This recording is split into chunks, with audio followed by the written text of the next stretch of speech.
Hi, Mick. Welcome to the show. Hey, well, thanks for being here. Thanks for inviting me. Oh, it's my pleasure. I've was looking at your website, I guess it is, and some pretty interesting things over there. Some consulting you do. You've written one book. Another book will be coming out in 2024. I believe it's in March. Before In we get to the January. in January. Okay, well, even better. Well, before we get to that though, I wouldn't mind knowing a little bit more about you and who you are and where you're from and how you got to the point where you write books. Well, I was born on the banks of the Mississippi in a log cabin. No, I'm just kidding. So I was born in New Jersey, of all places, way far from the Mississippi. Kind of a standard, ordinary, average blue collar working class home. My dad was a factory worker. Mom was a stay-at-home mom. So I had a really great upbringing, very solid, and also then pursued education.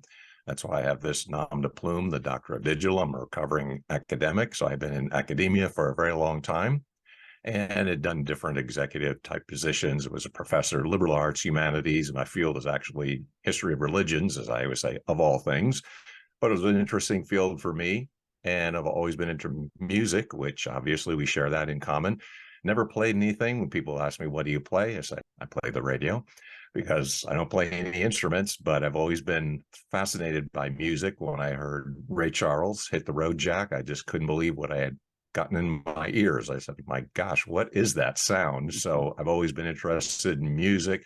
And growing up in the 1960s and the 1970s, obviously it was the golden age of rock and roll, the golden age of music, the British invasion, the whole slew of bands that came, the Beatles, the Stones, the Who, I mean, all those bands.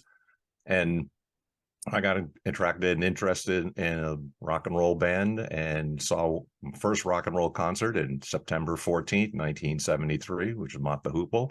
Changed my life, and I've been following that person, Ian Hunter, who was the lead singer ever since then, and went into not music, but did consulting and education from that time, but always had a very profound and deep interest in music.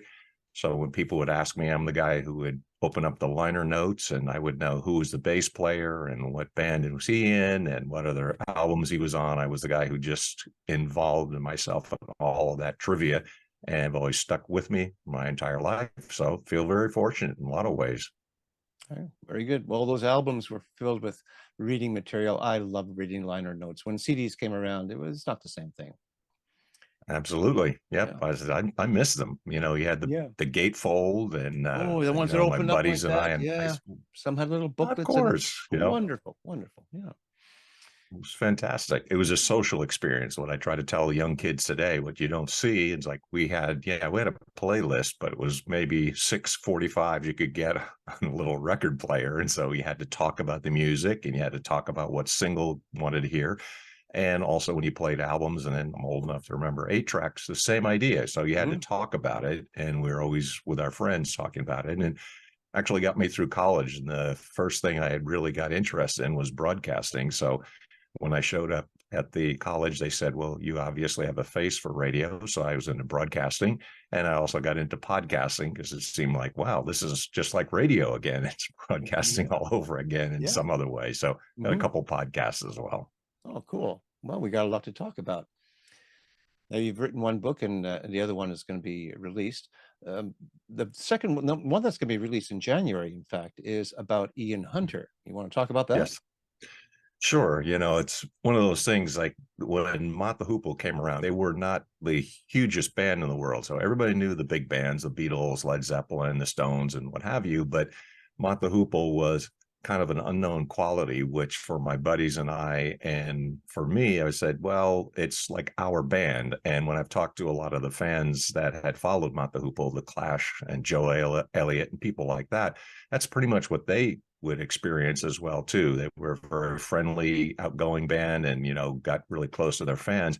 So that was always like our band. It was almost like we didn't want them to get bigger and have the hits because then everybody would like them. We would like to try to think we were a little bit cooler and on the cutting edge. Now, the ladies never thought that way, but that's what we were thinking. We're going to be like kind of, a little ahead of the curve in some way. But yeah, it was really an interesting experience. And since I followed Ian Hunter since that time, I had seen them when they had just gotten the new guitarist. The original guitarist, Mick Ralphs, had left. And so I saw Luther Grosvenor, and he was actually in his first live gig. That's when I saw them, and just blew me away. There were other bands on the bill, but it was really Mott the Hoople that really captured me, and been following Ian Hunter ever since then. Hmm. I was on your Facebook page and you got pictures of Ian Hunter currently, I guess, in the last few years. Have you then met him and know him in any way? I might say we hang out on weekends. No, I'm just kidding. So I have met him, and but I'm one of those people that, since I'm sort of what Ian definitely would characterize as a fan, that is from the word fanatic. So I've got a bunch of memorabilia and things like that. So I have met him and had him sign some things for him. I can give some interesting stories. So there was a great club in Hoboken, New Jersey called Maxwell's that was closing down. And it was one of those times I had tracked down what is the first 45 that Ian Hunter got credit on, that songwriting credit. And it was somebody else who recorded it, Mike Berry, but it has his name, and it actually has his given birth name, which usually he doesn't use. Hunter is actually his middle name.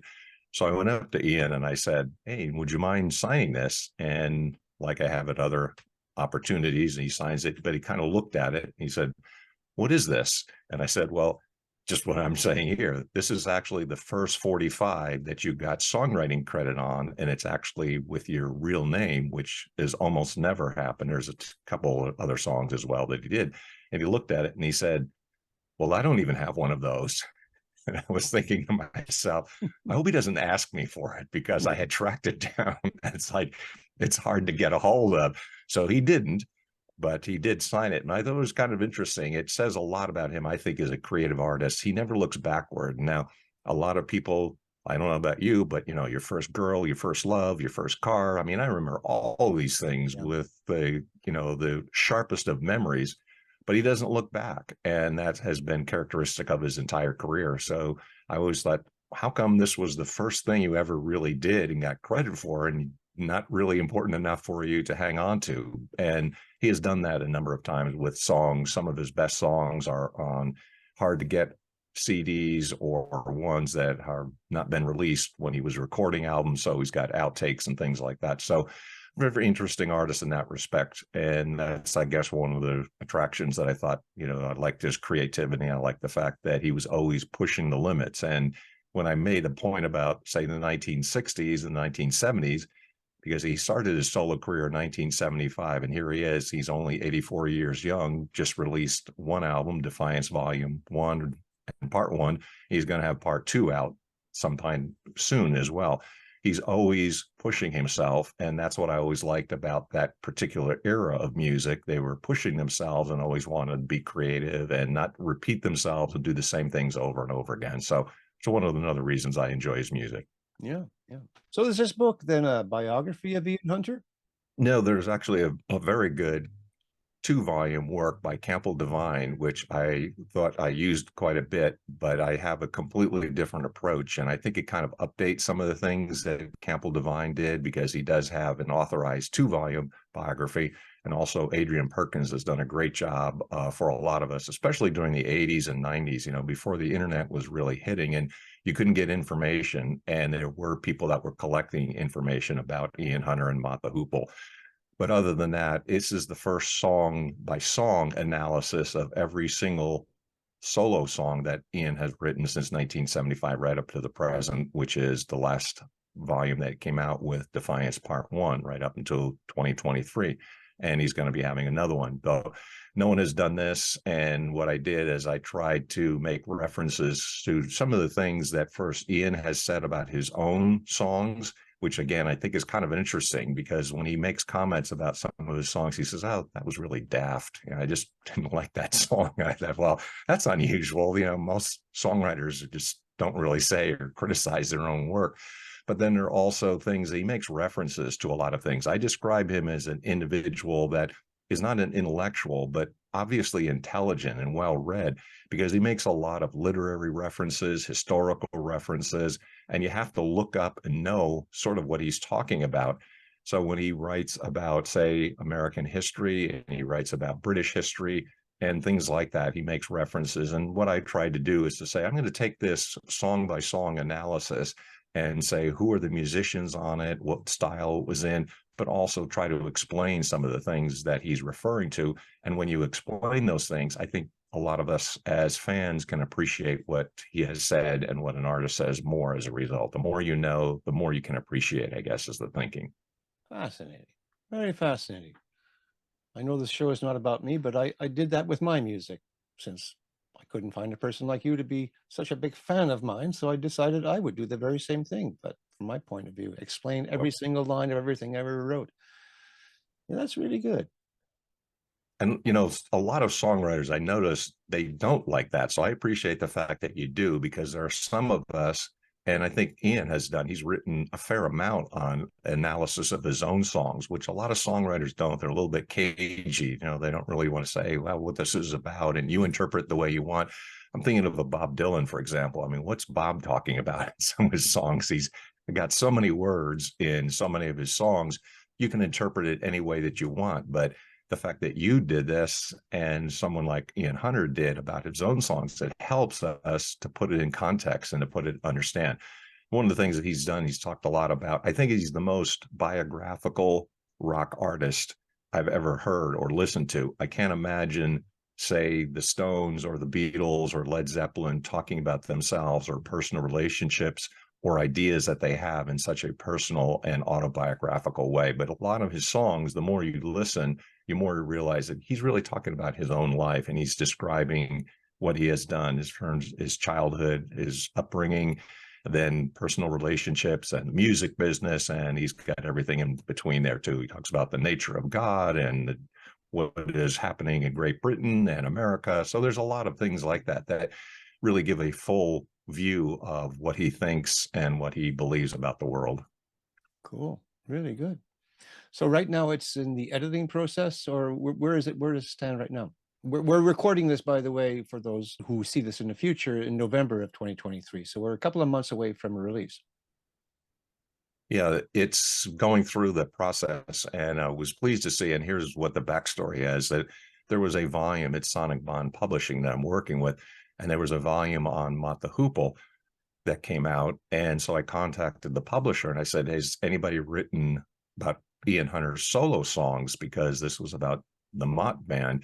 And he said, no. And so I said, well, let me do that, because I'm very interested in writing about this and analyzing the song, because it's on the On Track series, which means for any musical artist, it goes through all of the recordings track by track. And so that's what I wanted to do. And actually, he kind of fast tracked it too, because he said, okay, we can get this done. I'm going to bump somebody else and get this out as soon as possible, which makes me even happier, because that's what I want to do. And it was timed, I think, with one of releases that Hunter came out with, as Defiance Part 1, which is another reason I said this is probably strike while the iron is hot, because he's going to get more publicity, which he's had. He's more interviews and things like that, and sold more as well too. So it's probably really good timing for a book about his solo songs to come out. You make it sound really fascinating. It's a 160-page book, so it should be an easy enough read. 60,000 words. That's what it comes down, because that was the limit. And I had to push myself, because I had to cut back. But it's enough. And I think as an artist, he actually goes back to the earliest days of rock and roll. So when the American artists were playing rock in England, and that's where he was at the time, that's where he grew up, he was able to see one of his famous and most inspirational figures was the Killer, Jerry Lee Lewis. But he saw Jerry Lee Lewis, the Governor, Little Richard. He saw Buddy Holly. He saw Sam Cooke. And that's what got him interested in music in the first place. So he goes back to that era, and about the same time of the Beatles, when the Beatles were going to Germany, which Ian Hunter did. He was in semi-pro bands, so he wasn't famous and he wasn't well-known. In fact, he wasn't in a well-known band until 1969, quite a bit later. But he does have that earliest rock and roll and that sort of arrogance and joy and celebration of all those things from the earliest era of rock and roll. But then as rock progressed into what we would know as rock, or what a lot of people call classic rock. Yeah, yeah. Well, I've loved music, you can probably tell, and one of the things I I can. wanted to what I always wanted to do, and I did, if I liked an artist, I wanted to know what influenced them. Paul McCartney, for instance, talks about George Gershwin, and, you know, that's way before my time, so I had to look into that, and Eric Clapton talks Sure. about Robert Johnson, and we're all influenced by someone, and Sure. then they were influenced by someone. It's a long chain of influence. Yeah. Yes. What do you know of Ian Hunter in the 80s? Music certainly changed in the 80s. It kind of rock bottomed out there for a while. Yes, and I think when I said people like Adrian Perkins and others that were helping us stay in touch when they were in England and I'm across the pond in America, what they were doing was chronicling some of those things and giving us a little tidbit of information. But there's no question that after the 70s, I think in terms of general music, I think there's a decline. I know there's some great music in the 80s, and I know people who are younger than me really like that. But if you remember the 60s and 70s, something definitely changed. So I think the corporations took over. And I think that was what the punk movement was all about. Punk and New Wave were kind of saying, you know, look, 76, 79 into the 80s, you know, rock is dead. And what they were trying to do is it's a rebellion against the corporations who came in and said, all right, we don't really know much about music, but we do want to sell records. And that was a very difficult time. So, commercially speaking, that was a difficult time for Hunter as well. He was writing some songs for movies. He did have some things that he was doing during that time, but I think that was more of a bleak period during the 1980s for rock artists in general, but also music and anybody who was interested in rock. I think there was a decline there. Yeah. What about the 90s? There was a bit of a resurgence of, you know, good rock music in the 90s. Did he have success then? There was, and it's also because of an unfortunate incident. So, for about 20 years ago, this phenomenal guitarist, Mick Ronson, who was David Bowie's guitarist after the Spiders from Mars broke up, Hunter and Ronson had about a 20-year back and forth relationship and released records, had been touring pretty heavily. And unfortunately, we lost Ronno, we lost Mick Ronson in the 90s. And one of the things that Hunter has said about that is that kind of was a kick for him because he said, you know, look, here is a really close musician and friend. Their families were so intertwined. They had lived together, so their kids knew each other, their wives, and, you know, it was more of almost a communal experience. But, you know, we lost Ronson at a very young age. And Hunter said, you know, I better get off my duff and get busy. So, probably towards the late 90s, he started to play again in England. And I think he had a loyal fan base there, smaller, but it began to grow probably about 97 or so. And then around 2001, he did something that most rock stars don't do. And that is he started really thinking about forming another band, which he did. So at that point, he was somewhere in his 60s and he began the formation of the Rant Band. And I think what you find is there's a series of albums that come out, Rant being one of them, but Shrunken Heads, Man Overboard, When I'm President. And all of these albums came quicker, faster. And I would also argue, I think the improvement in quality is even there. So he's written more and released more, but he also then started to sneak back onto the charts. His last three studio albums did chart, not at the very top, but they did chart. And I think it's the quality issue because a lot of us who have been listening to music for a long time, we remember the good old days and it's just not there anymore. But if an artist really interests us and they are writing good music and you like their music, I think this really helps a lot. And Hunter also did connect with Andy York, who is John Mellencamp's producer and guitarist. And I think he's been phenomenal as well. His production on those more recent albums, what I call the third stage of Ian Hunter's career, has really improved the sound.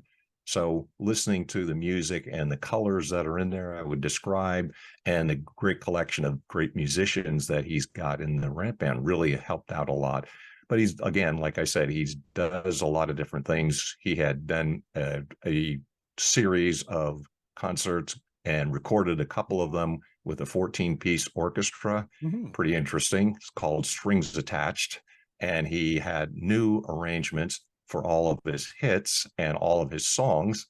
And then I thought it was really interesting. Then he records The Truth, the Whole Truth, and Nothing But the Truth, also a title of a song, as another release, but then the same songs, almost the same set list, but then a rock version with more of a rock band. So you have this, to me, really interesting artist. He takes his songs, then has strings, and then does just the opposite with kind of a full-on hard rock band sound, Cool. keeping it fresh, keeping it lively. And again, this is why I think he's a very engaging artist. He doesn't look back. He's always trying to push himself. He's always being very creative and writing things and changing the arrangements up, and also going back to his earlier songs in his catalog. I mean, there was a song from the Hoople days called Alice, and he always said, what a challenge that is. There's a lot of words. It's kind of Dylanish.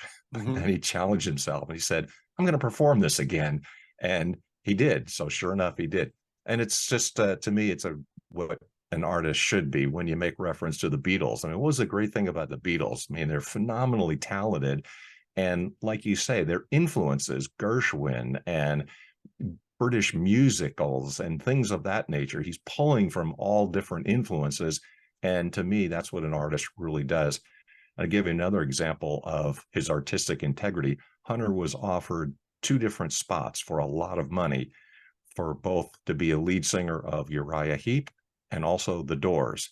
Neither one looks like that would work out a whole lot, but he was offered a whole lot of money. He turned them down. I said, that's something to say in his credit, that he didn't sell out, so to speak. He could have probably made a lot of money, gone on tour, but instead he sticks to his artistic principles and sticks to what he believes is his version of the world and his songs that come out of it. It's different part of being a creative artist and always pushing the limits, I guess, and doing the best that you can.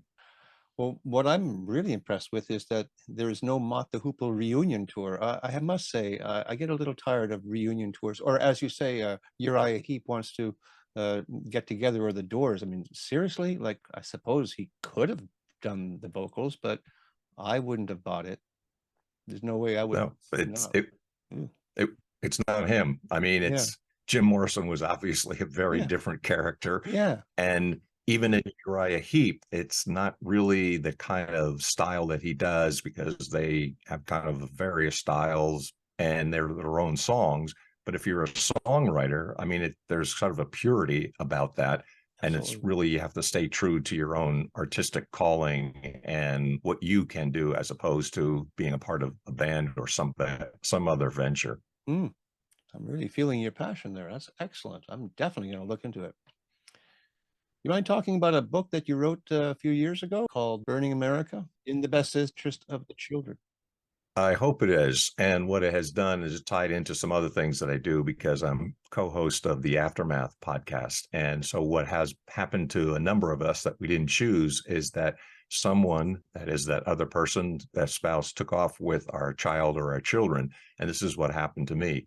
And what I tried to write is put it in a novel form, because I thought, well, I could write a nonfiction book, and that's going to appeal to a certain amount of people who want to read nonfiction. And there's data and statistics to back what I'm saying, but I wanted to have more of an emotional impact. And I think writing a novel and putting an unusual story in a novel form has a greater impact and emotionally. So for my co-host and I, Kendra, what we do is have the podcast where either the child or children was taken by our spouse. And in my example, and what happened in my case, it's like I'm trying to build on all the things that when people ask me, like, well, is it real? Did this really happen? I say, well, here's the deal with Burning America. The things that I could never have thought up myself or invented, those are the real parts, because it's such a wild and crazy time and unusual events. And then I put a story around it, which I think is representative of both mothers and fathers who this has happened to.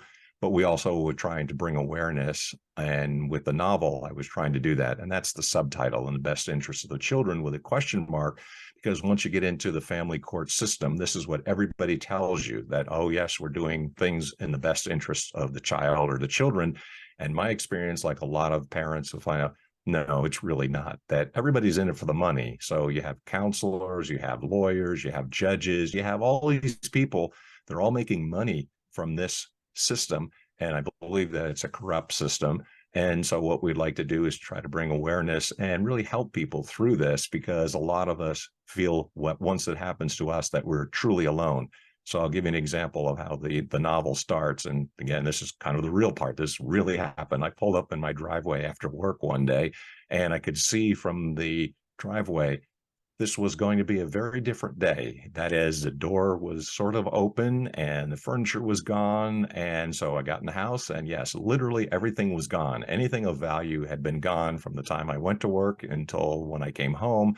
And then, of course, called the bank. Bank accounts totally stripped. I had zero in the bank, and I looked in my pocket. I had literally $5.85 to my name, and that was it. That's all I had. Now, all of this is a great loss, but the real impact was the fact that where was our daughter? And our daughter at the time was 5 years old. And I tried to track her down, tried to find out where she had been at a neighbor's one time earlier in the day. I kept looking around, trying to find her in the town. I flagged down a cop eventually.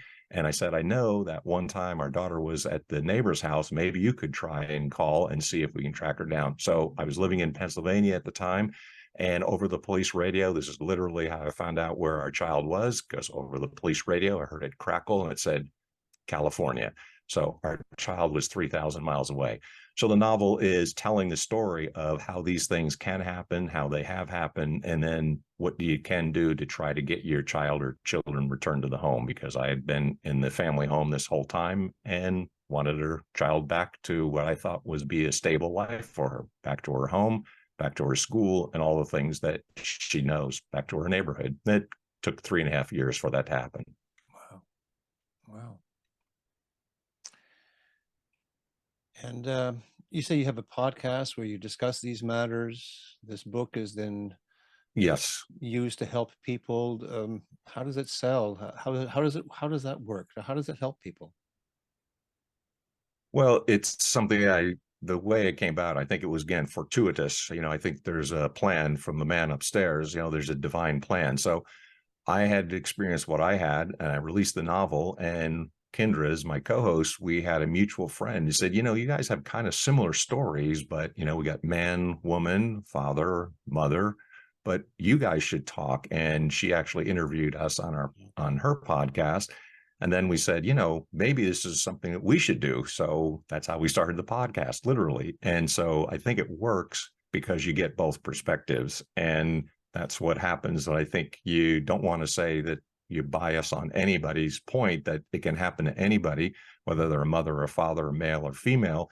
And we try to bring experts on, and which we do, because they give a lot of tips, they got a lot of hints, and they help people through this very difficult period, and hopefully to get their co-parenting status returned, or at least to get access to their child or children, which is a very, very difficult time and difficult way for things to happen.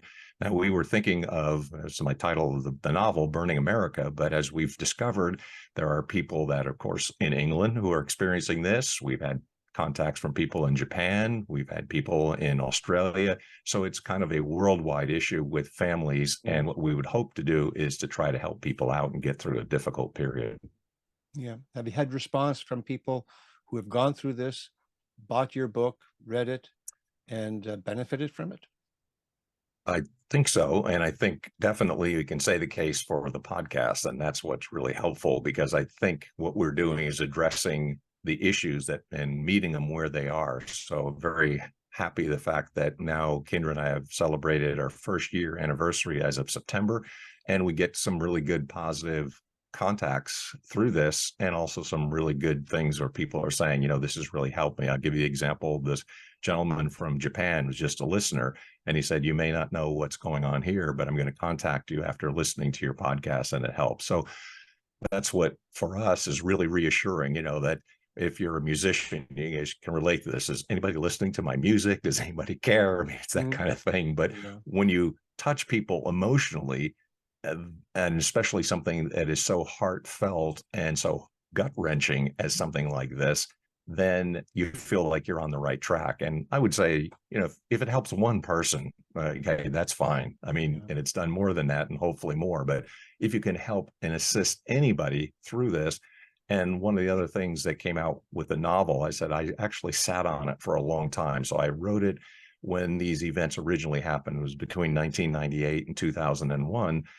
but I didn't quite know what to do with it. I definitely know why I did it at the time and wrote it. It was catharsis. I mean, again, like a musician or someone, you got to get it out. You know, you have to get your message out and get it out of your insides. And there's a documentary that's come out. There are works at legislation in different states in the United States and hopefully across the world that we can assist people and help them out through both selling the novel and saying, here's a story, can you relate to it? And also on the podcast by bringing experts in to help people through a difficult period. So with the novel, I said, well, I've always saw it visually. I always thought of it when I was writing it in a very visual medium. So then thinking to myself, well, what should I do with it? Well, write a screenplay. So that's in fact what I have done. I've written a screenplay with the same title, Burning America, but just Burning America, and hopefully to produce a film version of the novel, because I think it lends itself visually, because it is the kind of thing where you can see it easier than read it. And then people like films and movies as well. So I think that might be a good medium to express what I'm trying to say. And it's also a great way to meet people as well and meet them where they are, because a lot of people would see a movie that's got a message. With a lot of stuff that's out there, I think this is something that needs to be said and people need to hear about. So Yeah. hopefully it can produce that screenplay. And I've got two other works in this series that I'm calling Burning America, because I've also got a background in history. So I'm going to write a contemporary recent American history book with the title Burning America. Subtitle is different, In the Best Interest of the Country, with a question mark. And then also, especially since the post-pandemic kind of period, people are rethinking their work-life balance. So I've also got a third volume that I'm planning, Burning America in the Best Interest of the Company, with a question mark. So I'm hoping it's a trilogy between the Burning America series, because these are three things that I feel I can speak responsibly about. That is family, history, and work life or company life. And that's why I wanted to write a book on each one of them. Excellent. Yeah. I mean, Burning America, just those words, that'll catch people's attention for sure. It's a very, very I hope so. If you can see the cover, I mean, that was the whole idea behind the cover as well, too, because I think it has a very arresting cover, and I hope it gets people's attention, because that's what I had intended. good. Good. How are sales for that book?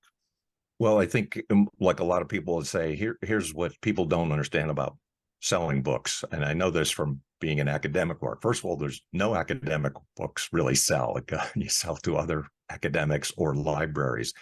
But when you publish a book, the book sales don't go flying off the shelves unless you're a celebrity or unless you're somebody who is really well known. And they are usually doing a book because it supplements something else that they do. You know, they're a political pundit or they're a celebrity or someone like that, but you have to put a lot of work into it and in terms of marketing. So that's what I've done. So I'm marketing it all the time. And also it's to be consistent at it as well, too, because just because you came out with a book doesn't mean people are going to be always buying it. But I think it has been consistent, and I think it will continue as long as I'm promoting it, as long as I'm talking about it. And here's an issue that's not going away. You know, this is sort of an epidemic when it comes to families and family life. So I think that the more people hear about it, the more that they're going to say that would be a volume I'd like to pick up and read. Good, good. Yeah. I guess you're looking forward to January 2024 to see the Ian Hunter book come out. And how do you plan on promoting that? Well, some of it is, again, I appreciate just the opportunity here, just chatting a little bit about it as well, too. But with the podcast that I have and also on social media, I'm also saying things about it and promoting it.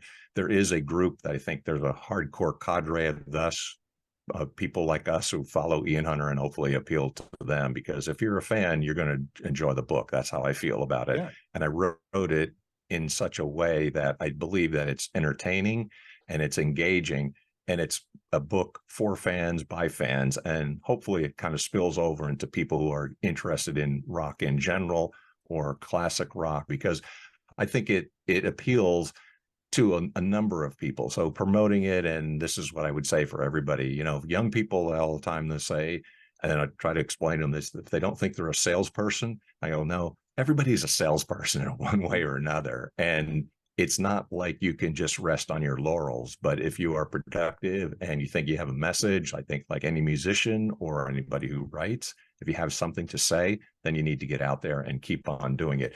So when people ask me about my own personality, I think it is odd because there's no question about it. I'm actually a fairly private person, an introvert. On the other hand, what gives me a little bit more boldness is the fact that I believe in my message and I'm very authentic and down to earth. And I think people need to hear what I have to say and hopefully that they respond positively.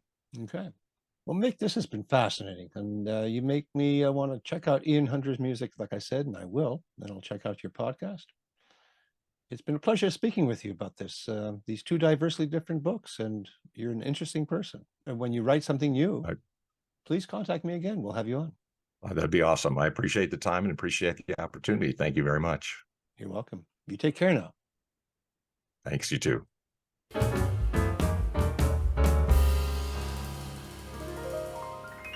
Thank you for watching. And before you go, if you like what I do here on Tell Me About Your Book, then consider subscribing, hitting that like button, and don't forget to ring that bell for future notifications. You can even leave a comment. All of that really helps in recommending this channel to a larger audience. And if you are an author, I would love to speak with you about your book. Until next time, keep on writing and be kind to one another.